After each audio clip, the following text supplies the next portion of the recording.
성경 말씀은 열왕기하 3장 14절 말씀 하겠습니다.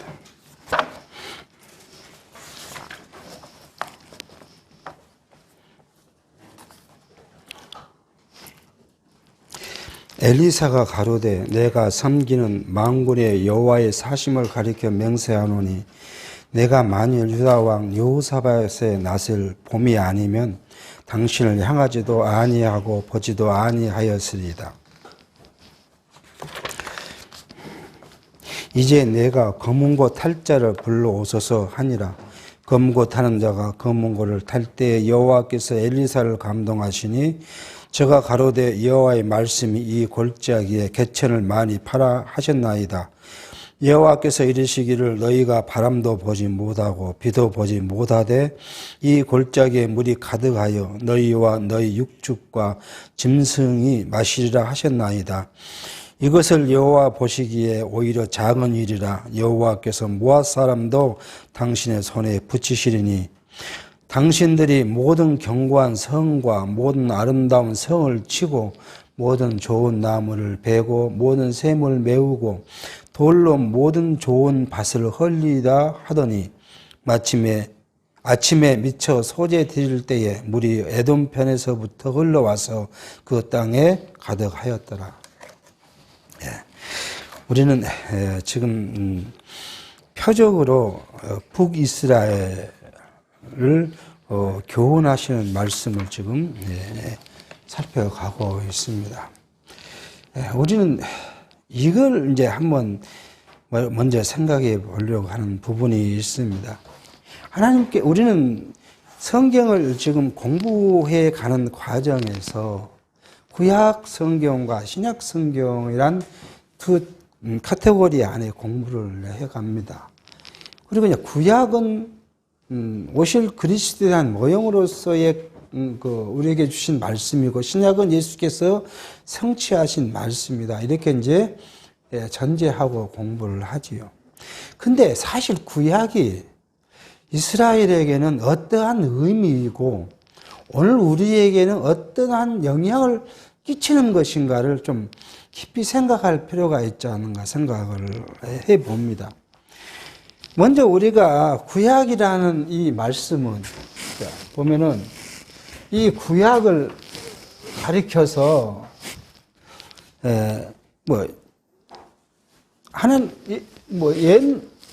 여기는 이제 아브라함으로부터 시작해서 이스라엘이 가나안 땅까지 온 과정, 그죠? 율법서, 창세기, 출애굽기, 레위기, 민수기, 신명기, 여호수아까지 창세기에서 여호수아까지의 과정은 하나님께서 열조에게 약속하신 대로 가나안 땅에까지 데려오셨다는 역사적 사실을 우리에게 알게 하십니다. 근데 그 목적이 뭐냐고 그죠? 하나님께서 이스라엘 백성에게 나가 너희 열조에게 약속한 대로 너희를 가나안 땅까지 데려고 왔는데 이건 너희가 알라 하신 그 목적이 뭐냐 하는 것이죠. 우리 성도들의 신앙생활 속에서 하나님과 우리의 관계를 정립해 보기 위해서는 이 목적을 사실 알 필요가 있는데 출애굽기에서 말씀하시기를 하나님은 이스라엘을 자기 백성이다. 그렇게 이야기해요. 내가 너희를 내 백성으로 삼을 거다. 그러니까 너희는 내 백성이 되는데 나는 누구냐? 하나님 나는 누구냐? 너희의 하나님이다. 이 두 관계를 가져요. 그러니까 많은 민족이 있는데 그 민족 중에서 이스라엘, 아브라함에게 약속한데 그 너희를 내 친백성으로 내가 삼을 것이고 모든 민족에게는 내가 하나님이 되지 않고 너희에게는 하나님이 되줄 것이다. 라는 것을 약속해요. 그러면 내가 너희를 불러내서 약속한 대로 불러내서 너희를 데려가겠다. 그렇게 이제 말씀하시고 그 다음에 이 과정은 뭐예요? 하나님 나라. 이게 나라잖아요. 하나님 나라를 지금 가르쳐 주고 있어요. 근데 그 하나님 나라는 사실 본질은 영원하고 신령한 것이지만은 이스라엘 자손에게는 그 영원하고 신령한 걸 이야기하면 뭐예요? 이해하지를 못해요. 그러니까 그 모형적으로 뭐예요? 이 약속대로 뭐예요? 다윗 왕국을 이제 세워줘요. 나라잖아요. 이게 나라입니다. 그러니까 하나님 나라의 모형으로서 이제 다윗 왕국을 세워줘요. 그리고는 그게 그렇게 놔둬버리면 좋은데 하나님은 자기 나라이기 때문에 통치를 하시는데 이 나라의 통치를 어떤 것으로요? 할 거냐 하는 거죠. 세상 사람들은 세상의 법이 유다 왕국이 세워지기 이전에 뭐 벌써 하므라비 법전이 있었고 그런 인간의 법령으로 나라를 다스렸는데 하나님의 나라인 다윗 왕국은 뭐예요? 하나님의 뜻을 가지고 나라를 다스려야 돼요. 이것이 하나님께서 다윗 왕국을 세우신 다윗 왕국을 자기 나라라고 해주신 이스라엘을 자기 백성이라고 해주신 이유가 여기에 있어요. 자기 하나님의 뜻을 가지고 그 나라는 통치를 해야 돼요. 그럼 하나님의 뜻이 뭐예요? 이 뜻이 바로 보면 앞에서 말했던 이게 여기서 말했던 율법이에요. 율법. 율법은 크게로 뭐라 그러죠? 십계명이죠. 이게 십계명의 율법의 모든 것의 기초잖아요. 우리 헌법에, 우리나라의 모든 헌법의 기초가 주어진 것이 그러니까 우리나라 법의 모든 기초 헌법이듯이 이 이스라엘 나라의 모든 법의 기초가 십계명이에요. 십계명은 두 가지잖아요. 하나는 하나님을 사랑하는 거고 이웃을 사랑한 것이 이게 십계명의 기본이에요. 이게 사랑이 기본으로 돼가지고 만든 십계명의 기초에서 뭐가 있어요? 율례와 계명과죠.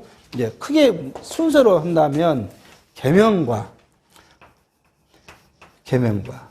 율례가 있어요. 율례와 법도가 있어요.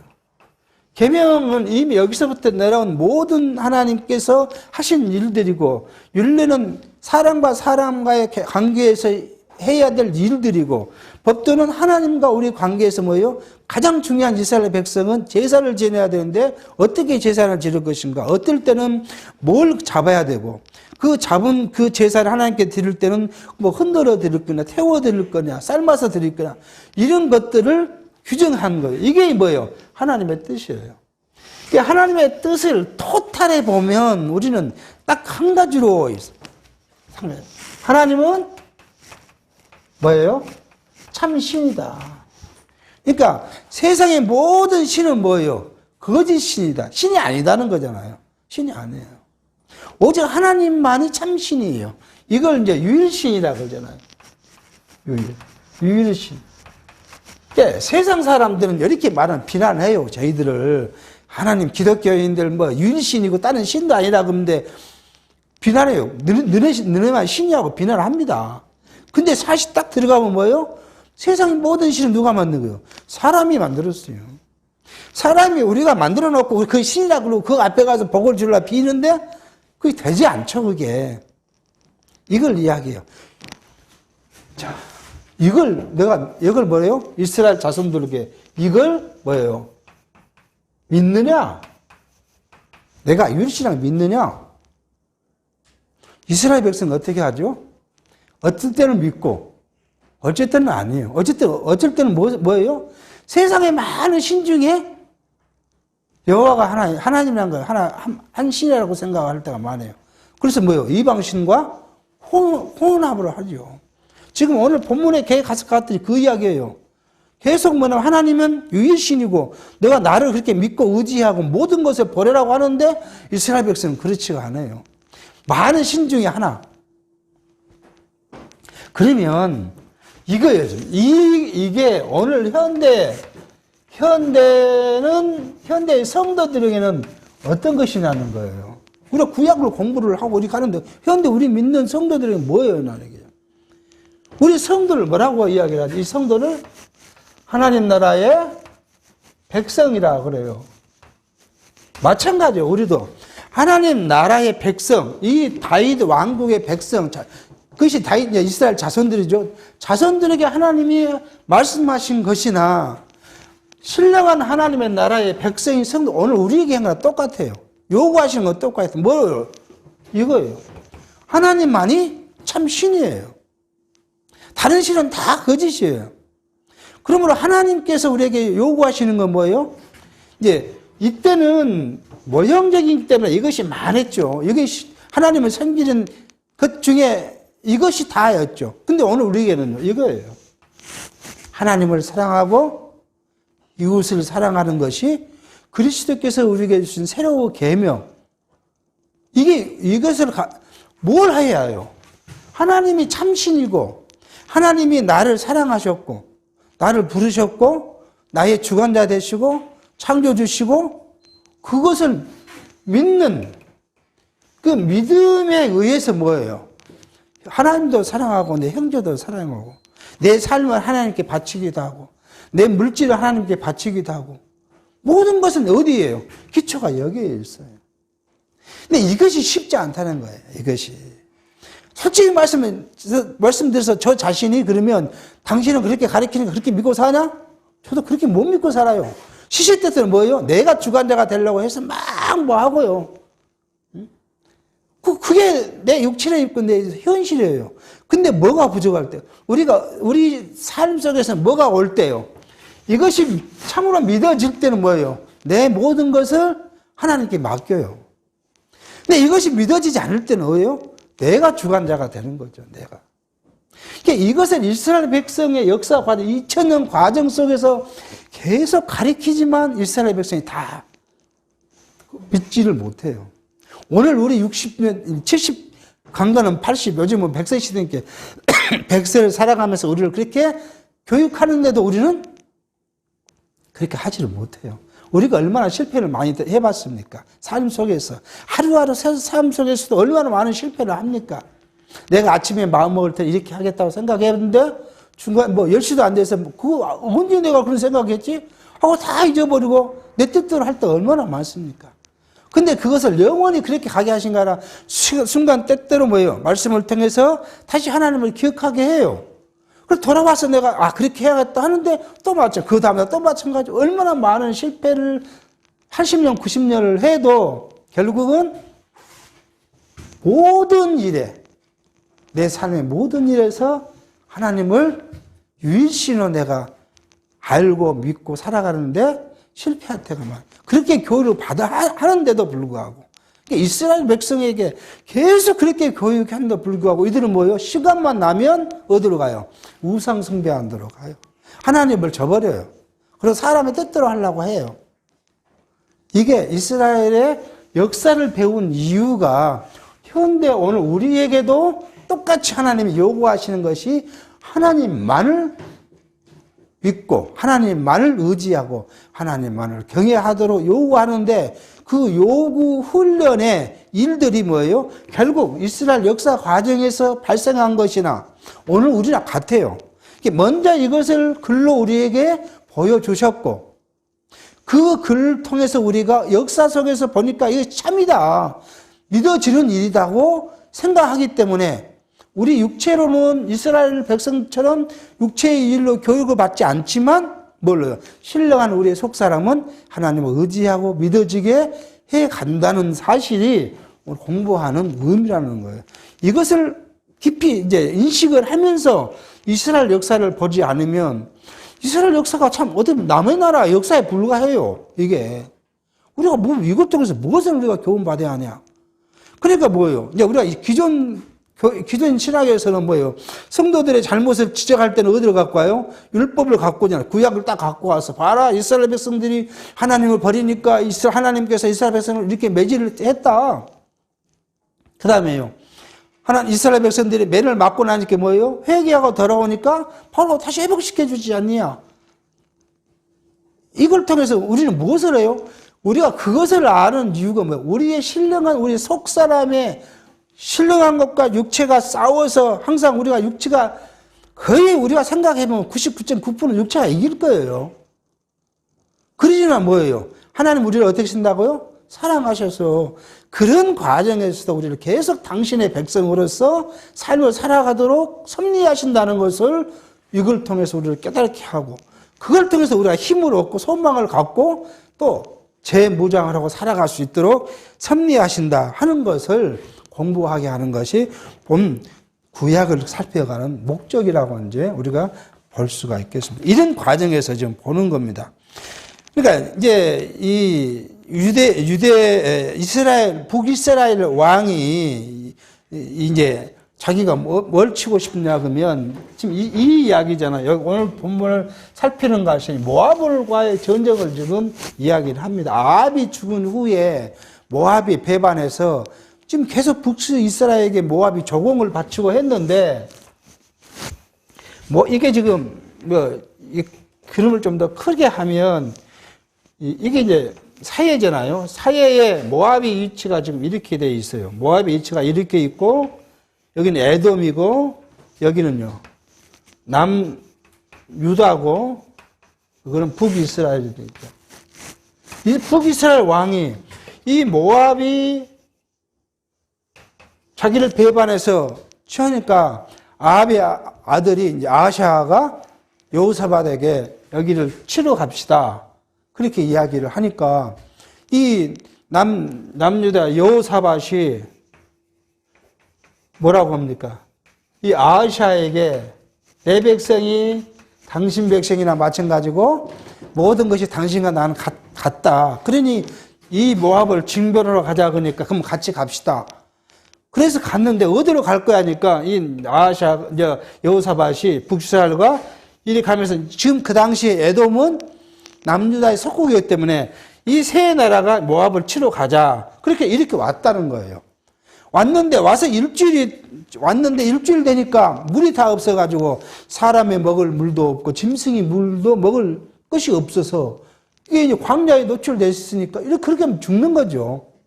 그러니까 물이 없어서 혹시 하나님의 뜻을 구할 사람이 없느냐 해서 그러니까 이 아하시아의 그 신하가 이제 종이 엘리야가 있다. 엘리사가 있다고. 그래서 이제 엘리사를 불러서 어떻게 됐으면 좋겠냐 하고 묻습니다.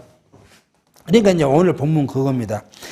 내가 북이스라엘 왕 아하시아를 보면 내가 당신하고 말하고 싶지도 않다. 그런데 남유다 여호사밧의 낯을 생각해서 내가 와서 당신들하고 이야기를 하겠다. 그러면서 한 이야기입니다. 그러니까 그 말이에요. 유다 왕 여호사밧의 낯을 봄이 아니면 그때 아니면 북이스라엘 아하시아 당신을 향하지도 아니하고 보지도 않았을 것이다. 그렇게 지금 이야기를 합니다. 그러면 왜 여기 여호사밧이라는 인물이 왜 또 나오냐는 거예요. 하나님 엘리사가 왜 여호사밧의 낯을 갖고 이야기를 하는 것이죠. 하나님께서는 북이스라엘은 이미 우리가 어떻게 하기로요? 망하게 하기로 작정하셨고 그 섭리하시는 것이고 남유다는요. 보존케 하시겠다는 언약 때문에 남유다를 보존해 가시는데 이 전쟁 역시도 뭐예요? 남유다 때문에 하나님께서는 너희를 어떻게 하겠다고요? 구원하시겠다. 물론 엘리사의 표적이 하나님이 참신이다 하는 것을 나타내 보여주는 것이고 엘리야는 하나님이 보내신 선지자라는 것을 증거해 주신 것이죠. 그걸 통해서 하나님께서 하신 모든 일이 뭐예요? 참신 하나님의 능력으로 하셨다는 것을 이스라엘 백성들로 알게 하는 일이죠.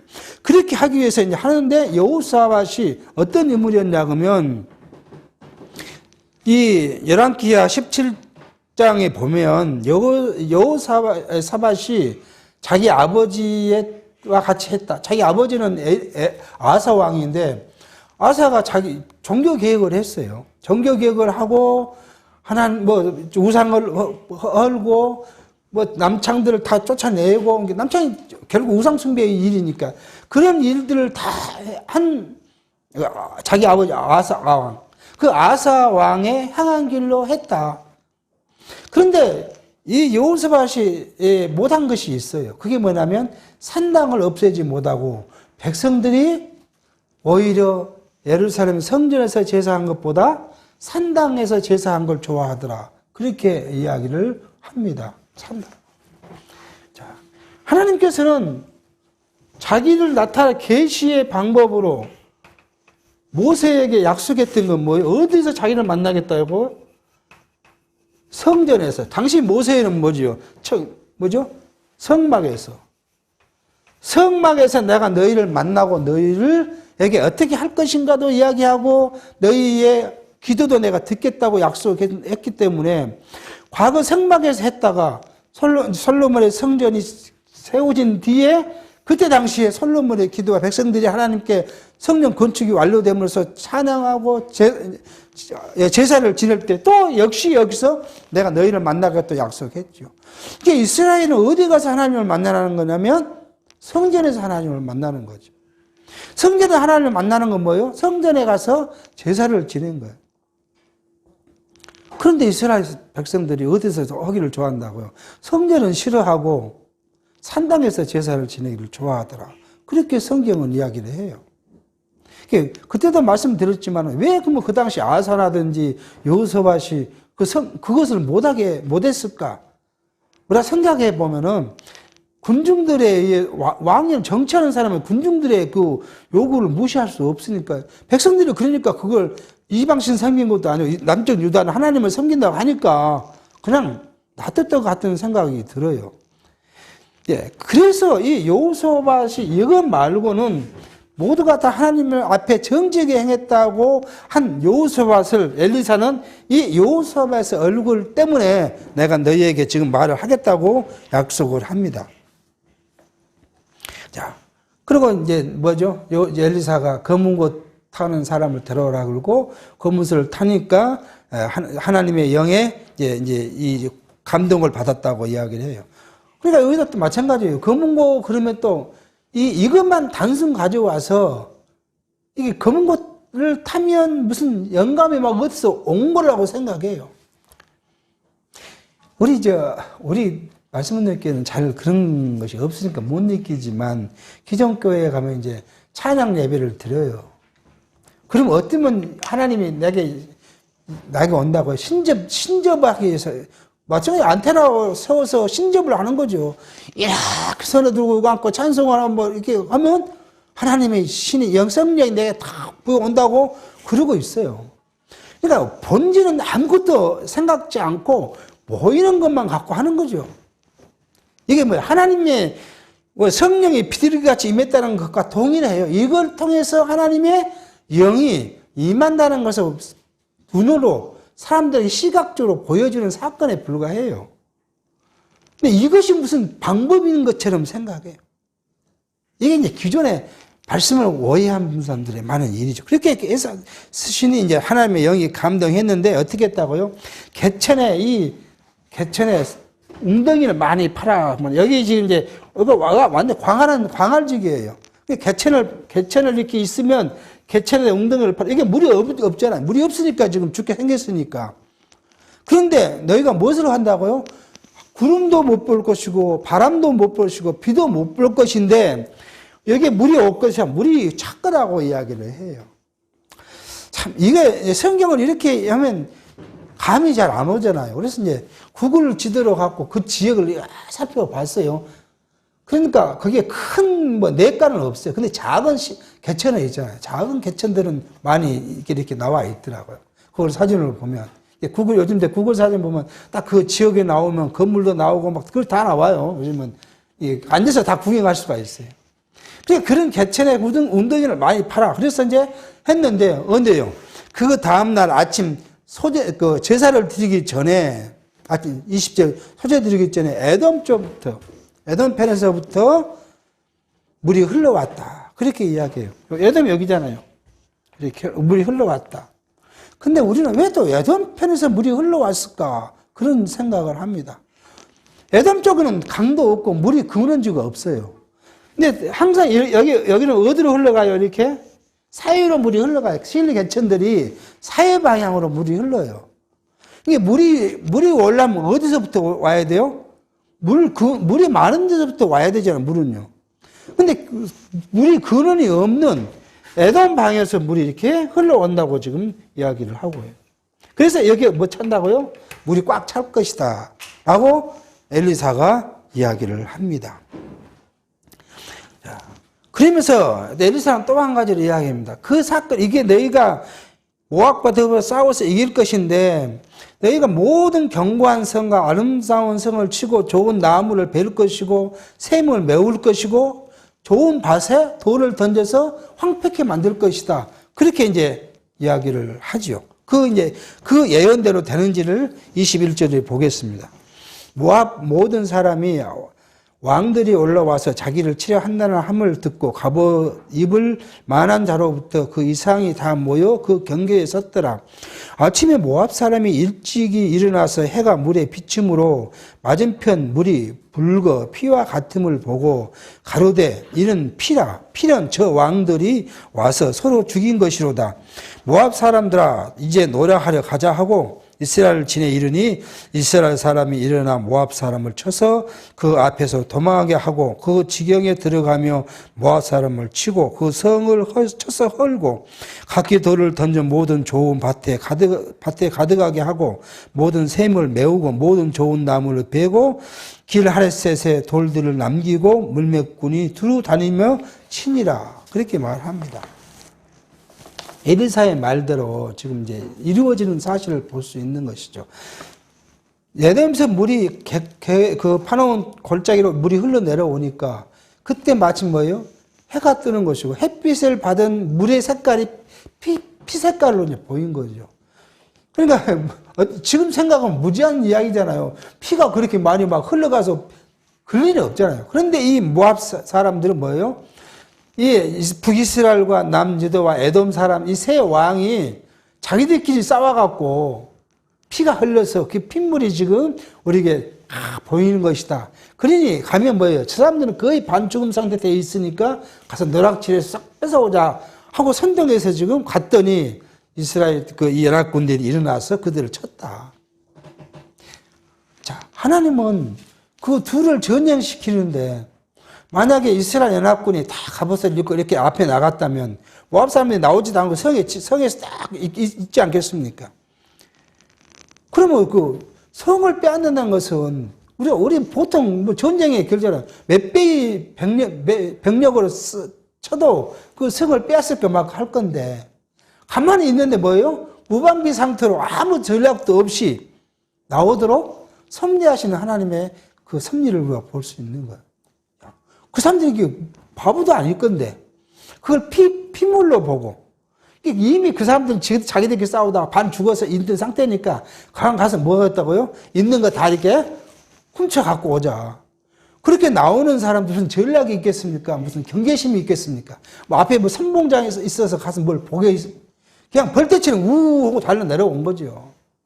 그렇게 만들어 놓고 전쟁을 시키는데 누가 이겨요? 당연히 연합군이 이기도록 섭리하신 하나님을 볼 수가 있습니다.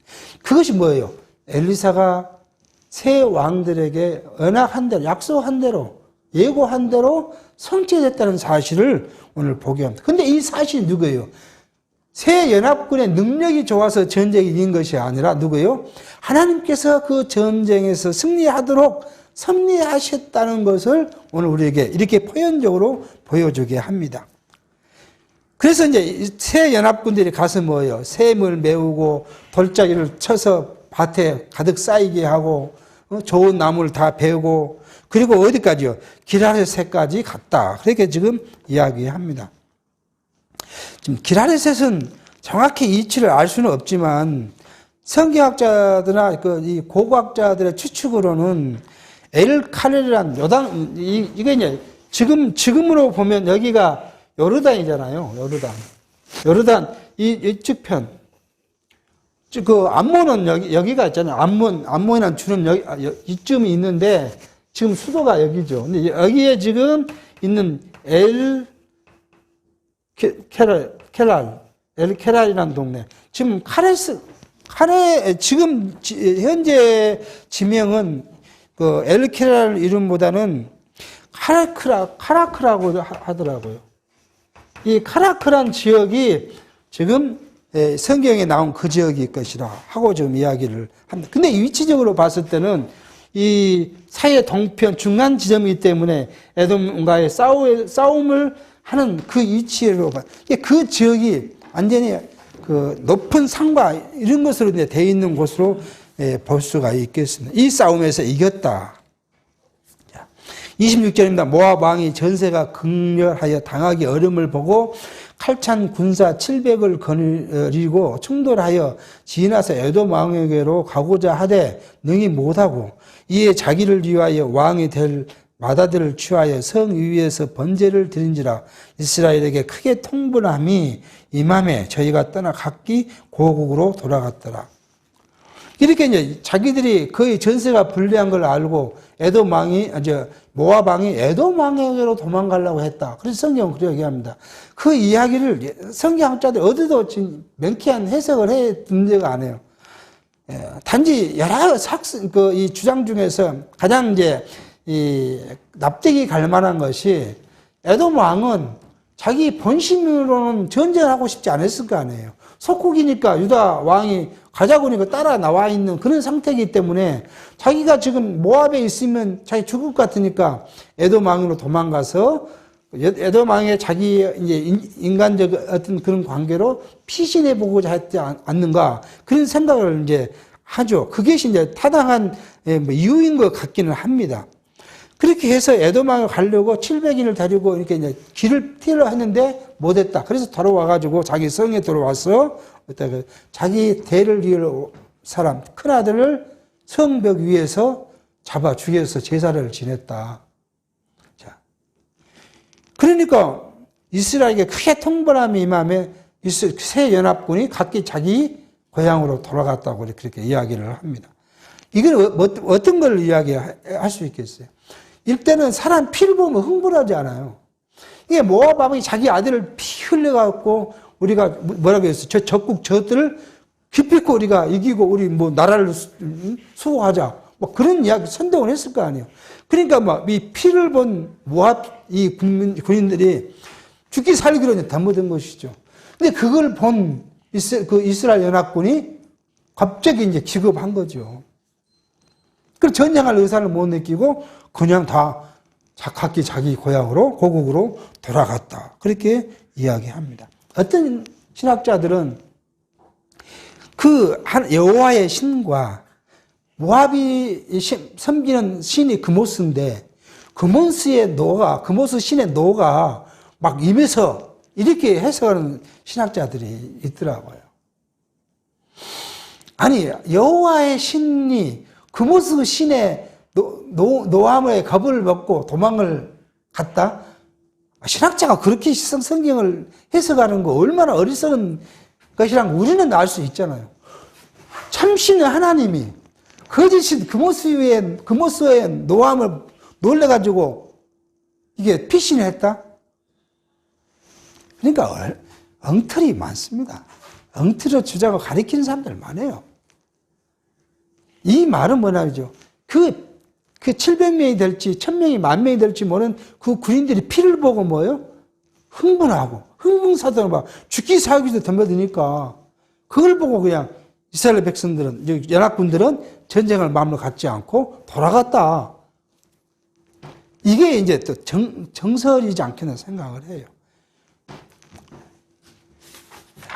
그러니까 우리가 신학자든 성경을 연구한 사람이라 하더라도 중심에 뭐가 없으면 참신인 하나님 여호와이신 걸 모르면 인간적인 생각을 할 수밖에 없어요. 더 이상 뭘 가리킬 수 있는 여지가 없다는 것을 볼 수 있어요. 주석을 보면 그렇게 되어 있어요. 그모스의 신의 진노가 이스라엘에게 임함으로 얼마나 그걸 읽으면서 얼마나 어이가 없는지 한참 웃었습니다. 이게. 자. 그렇게 해서 이스라엘 연합군에게 뭐예요? 모압의 전쟁에서 결국적인 것은 처음에 전쟁에 승리했지만 돌아올 때는 모양새 좋은 곳을 오지 않았지만 그 전쟁의 승리뿐만 아니라 그 앞에 있었던 건 뭐예요? 물이 없어 죽을 지경에 있던 것들의 그 사건을 하나님께서는 그들에게 물을 주어서 살게 하신 그 표적적 사건을 통해서 하나님이 참신이라는 것을 이스라엘 백성들로 알게 하고 깨닫게 하고 계신 것을 볼 수가 있습니다. 그리고 이제 또 이제 지금까지는 북이스라엘과 남유다의 왕들에게 백성들에게 했다면 이제는 일반 서민들에게 엘리야를 통해서 표적적 사건들을 보여줌으로써 뭐요? 하나님이 참신이라는 것을 알게 합니다. 그 첫 번째가 한 1절에서 7절까지만 보도록 하겠습니다. 선지자의 생도의 아내 중 한 여인이 엘리사에게 부르짖어 가로되 당신의 종 나의 남편이 이미 죽었는데 당신의 종이 여호와를 경외한 줄을 당신이 아시는 바이다. 이제 체주가 이르러 나의 두 아이를 취하여 그 종을 삼고 자 하나이다. 엘리사가 저에게 이르되 내가 너를 위하여 어떻게 하랴? 내 집에 무엇이 있는지 내게 고하라. 저가 가로되 계집의 종의 집에 한 병 기름 외에는 아무것도 없나이다. 가로되 너는 밖에 나가서 모든 이웃에게 그릇을 빌라. 빈 그릇을 빌되 조금 빌지 말고 너는 두 아들과 함께 들어가서 문을 닫고 그 모든 그릇에 기름을 부어 차는 대로 옮겨 놓으라. 여인은 물러가서 두 아들과 함께 문을 닫은 후에 저희는 그릇에 그에게로 가져오고 그는 부었더니 그릇이 다 찬지라. 여인이 아들에게 이르되 또 그릇을 내게로 가져오라. 아들이 가도 다른 것이 없나이다 하니 기름이 곧 그쳤더라. 그 여인이 하나님의 사람에게 나가서 고한데 저가 가로되 너는 거기 가서 그 기름을 팔아 빚을 갚고 남은 것으로 너와 내 두 아들이 생활하라 하였더라. 자, 엘리야로부터 엘리사가 하나님의 이 앞에 했던 걸 뭐죠? 선지직. 선지자의 직을 승계 받을 그 일을 갈멜에서 이렇게 왔을 때, 여기 여리고에 오셨다고요? 선지학교가 있었다. 선지학교. 그 학교에 생도들이 많이 있었던 걸 알 수 있죠. 그러니까 이 생도 중 한 부인이 생도가 죽었는데, 생도가 빚을 죽었는가 보죠. 체주가 와서 자기와 자기 아이들을 잡아다가 노예로 팔려고 한다. 그러니까 그러면 너희 집에 뭐가 있냐? 기름 한 명밖에 없다. 그러면 그릇을 많이 빌려와라. 조금 말고 많이 빌려와라. 그리고 방에 가서 문을 닫고 그 기름을 갖다 부어봐라. 계속 부었더니 차고 만약 빌려온 모든 그릇이 다 찰 때까지 기름이 끊지 않고 그리고 이제 그릇이 없다 그러니까 그쳤더라. 그렇게 이야기를 합니다. 이게 표적적 사건이죠. 표적 사건. 우리는 이 앞에 어떤 일들을 봤어요. 엘리야가 저 갈멜에 있는 사렙다 가부의 집에 갔을 때 뭐 했어요? 너가 나가서 나를 위해서 빵을 좀 가져오라니까 빵이 없습니다. 우리 집은 한 쿰의 밀가루와 그걸 빵으로 만드신 조금의 기름 외에는 없습니다. 그랬더니요. 그거 갖고 와라. 그걸 가지고. 그래서 가져왔더니 뭐였다고요? 그 집에 3년 반 동안의 가뭄 동안에 그 밀가루통이 마르지 않고 기름이 마르지 않았다고 이야기를 합니다. 그게 표적적 사건이거든요. 엘리야가 누구요? 참 선지자란 표적적 사건이에요. 오늘도 지금 엘리사가 참 하나님이 보내신 선지자란 표적적 사건을 통해서 이걸 이야기해요. 근데 이런 표적적 사건을 육체로 해석을 했어요, 한동안요. 가끔 말씀드리지만 어쩌다고 우리가 이름을 지칭하면 안 되니까 그냥 어떤 권사님이 붕집할 때예요. 밀가루 갖다가 소금 넣어서 이렇게 익어갖고 바르면 병이 낫는다고. 그게 뭐예요? 하늘의 고약이라고. 하늘나라의 고약이라고 그렇게 했던 일들을 기억하시는지 모르겠어요. 그게 뭐예요? 신령한 하나님의 나라. 지금 우리는 신령한 하나님의 나라의 백성으로 신령한 것을 추구하고 신령한 삶을 바라고 말씀을 통해서 우리가 살아가는데 아직도 뭐예요? 이 표적적 사건, 모형적인 것을 갖고 하고 지금도 그게 통용된다고 가르쳐요. 그러니까 지금도 안수하면 어쩐다고요? 병이 낫는다고 생각을 해요. 근데 성경은 어떤다고요? 안수가 그렇게 하는 것이 누가 한 것이라고요? 사단이 적그리스도 한 거라고 이야기하는데도 아무런 성경적 논리적 그것도 없이 예수의 이름으로 하니까 다. 아니 그러면 지금 이단이 예수의 이름으로 하지 자기 이름으로 합니까? 그게 성경을 해석을 잘못한 증거이죠. 그렇게 해서 이런 사건이 뭐예요? 엘리야사가 하나님이 보낸 참 선지자이고 앞으로 계속 나타날 거거든요. 이스라엘에게 엘리사가 예언할 것이고 어떤 일들을 경고하고 교훈하는 이들이 뭐예요? 하나님이 보낸 참 선지자의 입으로 나온 그것이 뭐예요? 하나님의 말씀이라는 것을 이스라엘 백성으로 알게 한 거죠. 이것이 오늘 우리는 뭐예요?